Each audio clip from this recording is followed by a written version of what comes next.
નમસ્કાર દર્શક મિત્રો, ચેનલ લાઈવ વિટનેસના આજના સમાચારોમાં હું દ્રષ્ટિ આપ સૌનું સ્વાગત કરું છું અને હવે જોઈશું સમાચારો વિસ્તારથી। એલપી સવાની ગ્રુપ દ્વારા સમત્વ થાકની સંતુલન સુધી વિષય પર પ્રેરણાદાયી આધ્યાત્મિક સંવાદ યોજાયો। પૂજ્ય જ્ઞાનવત્સલ સ્વામીજીના દિવ્ય માર્ગદર્શન હેઠળ તણાવ મુક્તિ અને જીવન સંતુલનનો સંદેશ અપાયો હતો। સુરત ખાતે એલપી સવાની ગ્રુપ દ્વારા શહેરમાં આધ્યાત્મિકતા અને આત્મવિકાસને પ્રોત્સાહિત કરતો એક વિશેષ કાર્યક્રમ સમત્વ થાકથી સંતુલન સુધી તણાવથી ઉપર ઉઠો વિષય પર યોજાયો। આ પ્રસંગે મુખ્ય વક્તા તરીકે પૂજ્ય ડોક્ટર જ્ઞાનવત્સલ સ્વામીજીની આદરણીય ઉપસ્થિતિ જોવા મળી હતી, જ્યાં તેઓએ પોતાના દિવ્ય આશીર્વાદ અને પ્રેરણાદાયી વિચારો દ્વારા 5000 જેટલા શ્રોતાઓને માર્ગદર્શન આપ્યું હતું। કાર્યક્રમના યજમાન તરીકે એલપી સવાણી ગ્રુપ ઓફ સ્કૂલના ચેરમેન માવજીભાઈ સવાણી, ડોક્ટર ધર્મેન્દ્ર સવાણી અને પૂર્વી સવાણી ઉપસ્થિત રહ્યા હતા। એલપી સવાની ગ્રુપ દ્વારા આયોજિત કાર્યક્રમ 19 એપ્રિલ 2026ના રોજ સાંજે 5:30 વાગે Devila cricket ground, LP Savani sports complex, Pal Hazira main road, Bhatha, Surat ખાતે યોજાયો। આધ્યાત્મિકતા, માનસિક શાંતિ અને જીવનમાં સંતુલન મેળવવા ઈચ્છતા તમામ નાગરિકોને આ કાર્યક્રમમાં ઉપસ્થિત રહી લાભ લેવા માટે આમંત્રણ આપવામાં આવ્યું હતું, જ્યાં 5000થી વધુ લોકોએ ઉપસ્થિત રહી કાર્યક્રમનો લાભ લીધો હતો।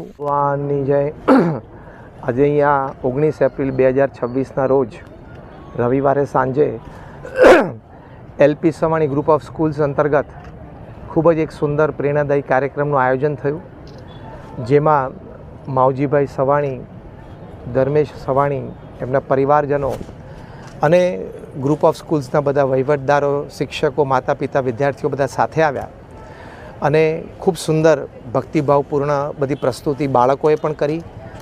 એથી પણ અમને આનંદ થયો કે આ સ્કૂલમાં, એલપી સવાણી ગ્રુપ ઓફ સ્કૂલ્સમાં બાળકોને નાનપણથી આવા શ્રદ્ધા અને ભક્તિના સંસ્કાર, જે સ્વાગત નૃત્ય બાળકોએ કર્યું ગણેશ વંદનાનું, એથી પણ અમે ખૂબ અભિભૂત થયા છીએ।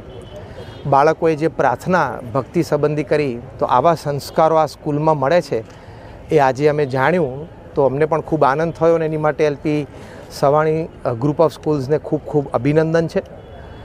અને વાત અને વિષયમાં પણ કેવી રીતે જીવનમાં સમત્વ, જે કાર્યક્રમનું મુખ્ય નામ હતું, કે તણાવ ન રહે અથવા તો તણાવ હોય તો જાય અને સમત્વ રહી શકે, એની માટે એ વિચારો, અભિગમ, વર્તન, શ્રદ્ધા, એ બધી વાતો થઈ। તો આપના માધ્યમથી પણ આ બધી વાતો લોકો સુધી પહોંચે છે, તો આપ મીડિયાકર્મીઓનો પણ ખૂબ આભાર છે કે આવી વાતો તમે લાખો ઘરો સુધી પહોંચાડો છો। આપ માટે પણ પ્રાર્થના છે। ફરી વખત માવજીભાઈને અને ધર્મેશને ખૂબ ખૂબ અભિનંદન છે કે આવી એક સંસ્થાનું નિર્માણ અને આવી એક સંસ્થાનું સંચાલન અને આવી એક સંસ્થામાંથી આવા હજારો વિદ્યાર્થીઓ તૈયાર થઈ સમાજ અને દેશની સેવા કરશે અને આદર્શ નાગરિકો તૈયાર થશે, એટલે એલપી સવાણી પરિવારને પણ ખૂબ ખૂબ અભિનંદન છે। આભાર। વિદ્યાર્થીઓને પોતાની શૈક્ષણિક કારકિર્દીમાં આગળ વધવા માટે મેં બધી વાત કરી દીધી। Thank you. નમસ્તે, હું doctor Dharmendra Savani, vice chairman of LP Savani group of schools, અને આજે અમારે ત્યાં મોટિવેશનલ સ્પીકર ડૉક્ટર જ્ઞાનવત્સલ સ્વામીને અમે બોલાવ્યા હતા અને પેરેન્ટ્સની ખૂબ મોટી હાજરી હતી। સર, આ કાર્યક્રમ રાખવા પાછળનો આપણો મુખ્ય ઉદ્દેશ્ય શું છે? જનરલી આપણે એલપી સવાની ગ્રુપ ઓફ સ્કૂલ્સમાં 2 થી 3 આવા મોટિવેશનલ કાર્યક્રમ કરતા હોઈએ છીએ આખા વર્ષ દરમિયાન। શરૂઆતનું જ્યારે સ્ટાર્ટિંગ ઓફ ધ યર હોય છે અને એન્ડિંગમાં વચ્ચે, તો આ વખતે કંઈક નવું આપણે એવું કર્યું કે ભાઈ પેરેન્ટ્સ, સ્ટુડન્ટ્સ અને ટીચર્સ આ બધા સંકળાઈ જાય, તો એવું આપણે મોટિવેશનલ એક સેશન યરના સ્ટાર્ટિંગમાં જ આપણે કરીએ તો લોકોને એક પોઝિટિવ વાઇબ્સ આવે। એ રીતે આપણે જ્ઞાનવત્સલ સ્વામીને ડેટ લીધી હતી મહિના પહેલાં, અને એમને ડેટ આપી હતી। સ્વામી, મહંત સ્વામી સુરતમાં હાજર છે, તેમ છતાં આપણને અહીંયા આવીને એમને ખૂબ સારો મોટિવેશન સેશન આપ્યો, અને આ બદલ ખૂબ ખૂબ ધન્યવાદ।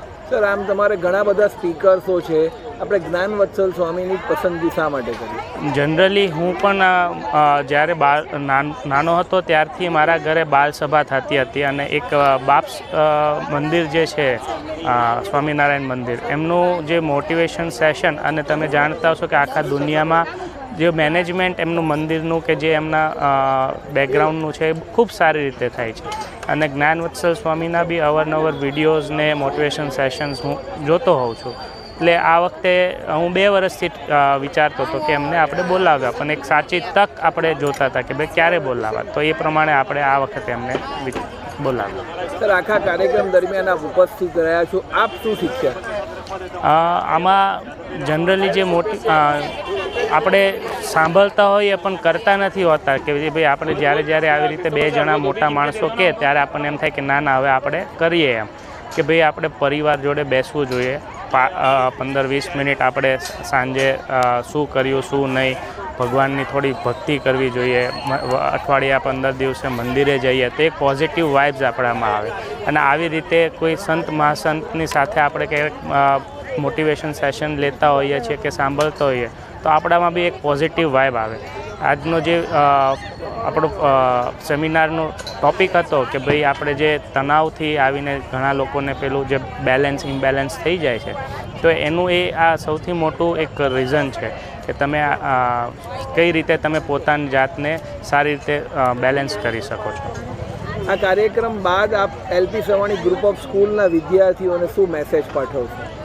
આ કાર્યક્રમ બાદ વિદ્યાર્થી પેરેન્ટ્સ કે બધાને જ આપણે જે સ્વામીએ કહ્યું એનો ટૂંકમાં હું કહી શકું કે આપણે રોજનું કામ રોજ કરી લઈએ અને કંઈ બી નાનું મોટું કામ હોય કે જેનાથી આપણને એવું લાગે છે કે ભાઈ આમાં કંઈ ને કંઈક રોંગ છે કે મને આમાંથી તણાવ છે તો બેસીને વિચાર ઘોષણા કરીએ. પ્લસ કે ભાઈ આપણા કોઈ હિતેચ્છુ હોય કે ભાઈ ફ્રેન્ડ છે કે ભાઈ પેરેન્ટ્સ છે કે એને આપણે કહીને કે ભાઈ આનું શું રીઝન હશે એ રીઝનથી આપણે એને નાકે છુપાવીએ અને એને સોલ્યુશન લાવીએ તો એ તુરંત એ બેલેન્સ થઈ જાય અને ખૂબ સારી રીતે આપણે આગળ વધી શકીએ.